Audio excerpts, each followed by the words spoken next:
പിതാവിൻ്റെയും പുത്രൻ്റെയും പരിശുദ്ധാത്മാവിൻ്റെ നാമത്തിൽ ആമേൻ. Praise the lord. ദൈവമക്കളെ, ഹല്ലേലൂയ. വിശുദ്ധ പൗലോസ് ലീഗ റോമാക്കാരുടെ ലേഖനം 9:16, റോമ 9:16. അതുകൊണ്ട് മനുഷ്യൻ്റെ ബുദ്ധി കൊണ്ടോ പ്രയത്നം കൊണ്ടല്ല, ദൈവത്തിൻ്റെ ദാനമാണ് എല്ലാത്തിൻ്റെയും അടിസ്ഥാനം. വചനം ധ്യാനിച്ചോ? കേട്ടായിരുന്നു? അതുകൊണ്ട് മനുഷ്യൻ്റെ ബുദ്ധി കൊണ്ടോ പ്രയത്നം കൊണ്ടോ അല്ല, ദൈവത്തിൻ്റെ ദാനമാണ് എല്ലാത്തിൻ്റെയും അടിസ്ഥാനം. ഹല്ലേലൂയ. നമ്മുടെ ജീവിതത്തിൽ നമ്മൾ കാണാറുണ്ട്, ചിന്തിക്കാറുണ്ട്, അഹങ്കാരം, ഞാനെന്ന ഭാവം, എൻ്റെ പഠിപ്പ്, എൻ്റെ ആരോഗ്യം, എൻ്റെ ബുദ്ധി, അല്ലേ? പലപ്പോഴൊക്കെ നമ്മൾ അങ്ങനെയൊക്കെ ചിന്തിച്ചു പോയിട്ടുണ്ട്, ദൈവത്തെ അറിയുന്നേക്കാളും മുമ്പ്.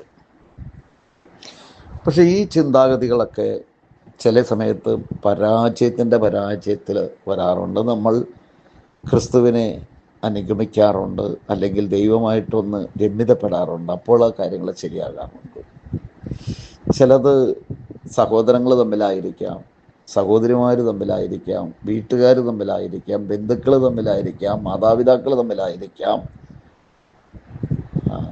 ഇങ്ങനെയൊക്കെ അവിടെയൊക്കെ എൻ്റെ ഇപ്പോൾ പലർക്കും ഒരു വീട് പണിതവനെ വേറൊരുത്തം പണിത വീട് കാണാൻ, എന്തൊക്കെയാണ് പണിതേക്കണേന്ന് കാണാൻ താല്പര്യം ഉണ്ടാവുള്ളൂ. കാര്യം എന്തൊക്കെയായിരുന്നാലും പണിയിപ്പിച്ചവന്, ഏത് സ്ഥാപനം പണിയിപ്പിച്ചാലും അവൻ്റെ എല്ലാ തരത്തിലുള്ളൊരു വിയർപ്പ്, പൈസയുടെ മാത്രമല്ല, എല്ലാ തരത്തിലുള്ളൊരു വിയർപ്പ് അതിനകത്ത് ഉണ്ടാകാം, ചിന്തകളുണ്ടാവാം, ദൈവത്തിൻ്റെ പ്രവൃത്തി അവിടെ ഉണ്ടാകാം, അല്ലാതെ ഉണ്ടാവും, പണത്തിൻ്റെ കൊണ്ടും ഉണ്ടാവാം. അവരൊക്കെ ആ വീട് കാണാൻ പോയി കഴിഞ്ഞാൽ കയറി കാണും, എല്ലായിടത്തും ഒന്ന് കയറി കാണും. ചില സമയം കയറി കാണാൻ പോകുമ്പോഴൊക്കെ ചിലരെങ്കിലും പറയാറുണ്ട്, ഇത് ഞാൻ അങ്ങനെ ചെയ്തു, ഇത് ഞാൻ ഇങ്ങനെ ചെയ്തു, ഇത് ഭയങ്കര പൈസയാണ്, അതാണ് ഇതാണ്. ചിലവർ പാവപ്പെട്ടവൻ്റെ മുമ്പിലായിരിക്കും ഇത് വിളമ്പണത്. മക്കളെ, ദൈവം തന്നതാണെന്ന് എത്ര പേർക്ക് പറയാൻ പറ്റും? ഇത് ദൈവത്തിന് മാത്രമേ സാധിക്കുകയുള്ളൂ എന്ന് എത്ര പേർക്ക് പറയാൻ പറ്റും? Hallelujah, hallelujah, hallelujah, hallelujah. ഈ പ്രതിസന്ധികൾ മാറണമെങ്കിൽ ഞാൻ ക്രിസ്തുവിൻ്റേതായിരിക്കണം. ഞാൻ ദൈവത്തിൻ്റെ ആണെങ്കിൽ മാത്രമേ എല്ലാം ദൈവത്തിന് സമർപ്പിക്കുവാനും തമ്പുരാൻ്റെ ആണെന്ന് പറയുവാനായിട്ട് സാധിക്കുകയുള്ളൂ. ഹല്ലേലൂയ. നീ ഒരു ഉയർന്ന പൊസിഷനിലിരിക്കുന്ന വ്യക്തിയായിരിക്കാം, ഒരിക്കലും താഴത്തോട്ട് ഇറങ്ങി വരുന്ന എനിക്ക് തോന്നണില്ല. നിൻ്റെ കരിയറിൽ നീ സൂപ്പറായിരിക്കാം, അവിടെ ചിന്തിക്കുകയുള്ളൂ, ദൈവത്തിലേക്ക് ഇറങ്ങി വരുന്നില്ല. ഹല്ലേലൂയ. യേശുവേ നന്ദി, യേശുവേ സ്തോത്രം, യേശുവേ ആരാധന. ഹല്ലേലൂയ. മക്കളെ, ദൈവത്തിലേക്ക് കടന്നു വന്നു നേരി എന്താ കുറവ്? എന്നെ കൂടാതെ നിങ്ങൾക്ക് ആർക്കും ഒന്നും ചെയ്യാൻ സാധിക്കില്ല എന്ന് പറഞ്ഞ ഈശോ, കടലിന് കുറുകെ വഴിവെട്ടിക്കൊടുത്ത ഈശോ, സാക്ഷാൽ മുന്തിരിച്ചെടിയും ശാഖയാകുന്ന ഈശോ, ഒരു മരത്തിൻ്റെ വേരുകളാണ് നമ്മൾ ഓരോരുത്തരും, നമ്മളുടെ കൂടെ നിൽക്കുന്നവരും. എനിക്ക് ഒറ്റയ്ക്ക് മാത്രം എന്തെങ്കിലും ചെയ്യാൻ പറ്റുമോ? എന്നോട് സഹകരിക്കുന്നവർ, എൻ്റെ കൂടെ നിൽക്കുന്നവർ, എനിക്ക് നല്ലത് പറഞ്ഞു തരുന്നവർ, അല്ലെങ്കിൽ ചെറിയൊരു കാന കോരണവനായിരിക്കും, അപ്പോൾ അവിടെ എനിക്ക് ആവശ്യമില്ലേ ആ വ്യക്തിയെ? ആരും ആയിക്കൊള്ളട്ടെ. അപ്പോൾ സമൂഹത്തിൽ നമുക്ക് ഈ ഒരു പണിക്കാരെയും ഒരുത്തനെയും വില കുറഞ്ഞ് കാണാൻ പറ്റില്ല. ചിലപ്പോൾ ഞാൻ പറഞ്ഞുതരാം, ഒരു ഉദാഹരണമാണേ. ബാത്റൂമിൽ സ്റ്റക്കായിട്ട് ഒരു തോർത്തുമുണ്ട് ക്ലോസറ്റിൻ്റെ അകത്തേക്ക് പോയി വിചാരിക്കുക. പോയിട്ടുണ്ട്, എൻ്റെ തന്നെ പോയിട്ടുണ്ട്. എങ്ങനെയെന്നറിയില്ല, അന്ന് എന്താണ് യൂറോപ്പിനാണോ എനിക്കറിയില്ല, ആ സംഗതി പോയിട്ടുണ്ട്. സ്റ്റക്കായി കഴിഞ്ഞപ്പോൾ ഒരു പണിക്കാരനെ വിളിച്ച് നോക്കുമ്പോൾ എൻ്റെ ഒരു തോർത്തുമുണ്ടാണ് പണി പറ്റിച്ചതിനകത്ത്.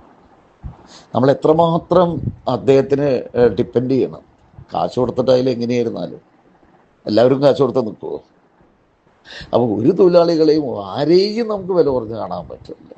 പക്ഷേ മനസ്സുണ്ടല്ലോ, മനസ്സിലെ ഈ അഹങ്കാരം, ഞാനെന്ന ഭാവം, അത് മാറ്റണം. പലപ്പോഴും നമ്മുടെ ജീവിതത്തിൽ ക്രിസ്തുവിനെ അറിഞ്ഞതിന് ശേഷമായിരിക്കാം നമ്മളുടെയൊക്കെ ജീവിതത്തിലൊരു ഒരു ഒരു ഒരു ഒരു ചലനം ഉണ്ടായത്. ഹല്ലേലൂയ, യേശുവേ നന്ദി, യേശുവേ സ്തോത്രം, യേശുവേ ആരാധന, ഹല്ലേലൂയ ഹല്ലേലൂയ ഹല്ലേലൂയ, യേശുവേ സ്തോത്രം കർത്താവേ, നന്ദി കർത്താവേ. മക്കളെ, നമ്മുടെ ജീവിതത്തിൽ ഞാനെന്ന ഭാവം മാറ്റാം. ദൈവത്തിന് കൂട്ടുപിടിച്ചത് എന്താ കുഴപ്പം? പക്ഷേ നമ്മൾ ദൈവത്തിൻ്റെ കൂട്ടുപിടിക്കണമെങ്കിൽ നമ്മളിലൊരു മാറ്റം വരാതെ പിടിക്കാൻ പറ്റുമോ? നമ്മുടെ കുടുംബത്തിൽ ഒരാൾ ഭയങ്കര മദ്യപാനെന്ന് വിചാരിച്ചോ, വഴിതെറ്റി നടക്കണമെന്ന് വിചാരിച്ചോ, അപ്പനായി ഞാൻ, അമ്മയായി ഞാൻ, സഹോദരങ്ങളായി ഞാൻ, എല്ലാവരുടെ ചിന്ത അവൻ പോയി ധ്യാനം കൂടട്ടെ, പഠിച്ച പണി പറഞ്ഞിട്ട് നോക്കിയിട്ട് നടന്നിട്ടില്ലേട്ടാ, അട്ടോട് ഉദ്യത്തള്ള ഒരു വേസ്റ്റ് കള്ളാസ് വലിച്ചെറിയണ പോലെ അവൻ പോയി ധ്യാനം കൂടട്ടെ. അപ്പനും ഓക്കെയാണ്, അമ്മയും ഓക്കെയാണെന്നേ, ചേട്ടന്മാരും ഒക്കെ ഓക്കെയാണ്. ഏറ്റവും വലിയ കള്ളന്മാർ അവരായിരിക്കും. ഒരു ഉദാഹരണം പറഞ്ഞാണ് കേട്ടോ. ഹല്ലേലൂയ. നമ്മുടെ നാട്ടിൽ കാണുന്ന കാര്യം ഞാൻ പറഞ്ഞാണ് കേട്ടോ. ഹല്ലേലൂയ. ശരി, മാതാപിതാക്കൾക്ക് മാനസാന്തരമില്ല, സഹോദരങ്ങൾക്ക് മാനസാന്തരമില്ല, വീട്ടിലുള്ള മറ്റുള്ളവർക്ക് മാനസാന്തരമില്ല. ഈ കള്ളുടിയനായിരിക്കും അല്ലെങ്കിൽ ഇത് വഴിയേറ്റി കിടക്കുന്നവനായിരിക്കും ധ്യാനം കൂടി വരുന്നത്. അവൻ നല്ലൊരു ജീവിതം നയിക്കണം എന്ന് വിചാരിച്ച് അവൻ്റെ ഭവനത്തിലേക്ക് കടന്നു വരുമ്പോൾ എങ്ങനെയുണ്ടാവും മക്കള്? എങ്ങനെയുണ്ടാവും? സങ്കീർത്തകൻ 15 ഇപ്രകാരം അരുളി ചെയ്തിരിക്കുന്നു, ദൈവഭക്തരോട് എന്ന് പറഞ്ഞ്, ദൈവഭക്തരോട് ആദരവ് കാണിക്കേണ്ടിയിരിക്കുന്നു, അവരാ സ്വർഗ്ഗരാജ്യത്തിൽ പോകുള്ളൂ. ഹല്ലേലൂയ. നിന്റെ വീട്ടിലെ ഇന്നലെ വരെ മോശമായി നടന്നവൻ ഒരു ധ്യാനം കൂടി വരുമ്പോൾ എല്ലാവരുടെയും ചിന്ത അവൻ ധ്യാനം കൂടിയാണ്, അവൻ ക്ഷമിക്കേണ്ടവനാണ്. തീർച്ചയായിട്ടും ആ പാവപ്പെട്ടവൻ അല്ലെങ്കിൽ ആ പാവപ്പെട്ടവൾ ചിലപ്പോൾ അമ്മയായിരിക്കാം, ക്ഷമിക്കുന്നവരാണ് കേട്ടോ, തീർച്ചയായിട്ടും. പക്ഷേ എൻ്റെ മോനെ മോളെ, നിന്റെ കുടുംബത്തിൽ ഒരാൾ വിശുദ്ധ കുർബാന അർപ്പിക്കുന്നെങ്കിൽ, നിന്റെ കുടുംബത്തിൽ ഒരു മകളോ മകനോ ധ്യാനം കൂടി വന്നിട്ടുണ്ടെങ്കിൽ, സ്വർഗസ്ഥനായ പിതാവിൻ്റെ നോട്ടം എവിടേക്കായിരിക്കും? 1 പത്രോസിലെ 1-ാം അധ്യായത്തിൽ ഇപ്രകാരം എഴുതപ്പെട്ടിരിക്കുന്നു, അവിടുത്തെ കണ്ണുകൾ, ദൈവത്തിൻ്റെ കണ്ണുകൾ നീതിമാന്മാരിലേക്കും അവർക്ക് നേരെ അവൻ്റെ കാതുകളും തുറന്നു വെച്ചിരിക്കുകയാണ്. ഒരിക്കലും ഒരു നീതിമാനെ ദൈവം ഉപേക്ഷിക്കില്ല. അതുകൊണ്ടുള്ള ദൈവം നമ്മുടെ പക്ഷത്തേക്ക് ആരും നമുക്കെതിരെ നിൽക്കുമെന്ന് പറയുന്നത്. ഒരിക്കലും നീതിമാനെ ദൈവം വേദനിക്കാൻ ഇടവരുത്തില്ല, തകരാൻ അനുവദിക്കില്ല, നീതിമാൻ കുലുങ്ങാൻ ദൈവം അനുവദിക്കില്ല. ഹല്ലേലൂയ. ഇത് എത്ര പേർക്ക് കിട്ടും? നീ ഒരു നീതിമാനെ, ഒരു ദൈവദാസനെ നിന്റെ കുടുംബത്തിൽ ധ്യാനം കൂടി വന്നവനെ സപ്പോർട്ട് ചെയ്യാറുണ്ടോ? അവൻ ധ്യാനം കൂടിയല്ല, അവൻ ക്ഷമിക്കട്ടെ എന്നേ. എല്ലാവരും അവൻ്റെ പുറത്തല്ലേ പൊതുയോഗം കൂടുള്ളൂ, അല്ലെങ്കിൽ അവളുടെ പുറത്തോ, അമ്മയാണെങ്കിൽ അമ്മ ആരടിങ്ങ ആയിരിക്കുന്നത്. എത്ര ആളുകൾ നീ കാരണം മാനസാന്തരത്തിൽ നിന്ന് റിട്ടേൺ പാവത്തിലേക്ക് പോയിട്ടുണ്ടാവാം നിന്റെ പെരുമാറ്റം, നിന്റെ ചിന്തകൾ, നീ ക്ഷമിക്കുന്നോടത്ത് ക്ഷമിക്കാതെ വന്നപ്പോൾ, നീ വാശി പിടിച്ചപ്പോൾ. മക്കളെ, മനുഷ്യരായി നമ്മളിലൂടെയും പിശാച് പ്രവർത്തിക്കുന്നേ. നമ്മൾ ചിന്തിക്കുന്നുണ്ട് എന്നിലൂടെ പിശാച് പ്രവർത്തിക്കുന്നു, എന്നിലൂടെയും പ്രവർത്തിക്കും, എല്ലാവരിലൂടെയും വരും. അക്ഷരാർത്ഥത്തിൽ ദൈവത്തിൻ്റെ ആത്മാവ് നമ്മുടെ ഹൃദയത്തിൽ ഉണർന്ന് പ്രവർത്തിച്ചില്ലെങ്കിൽ വരുമെന്നേ.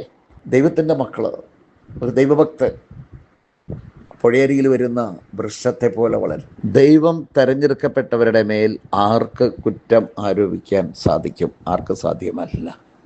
ഹല്ലേലൂയ. ദൈവത്തിന് നന്ദി കർത്താവേ, ദൈവത്തിന് നന്ദി. ഹല്ലേലൂയ.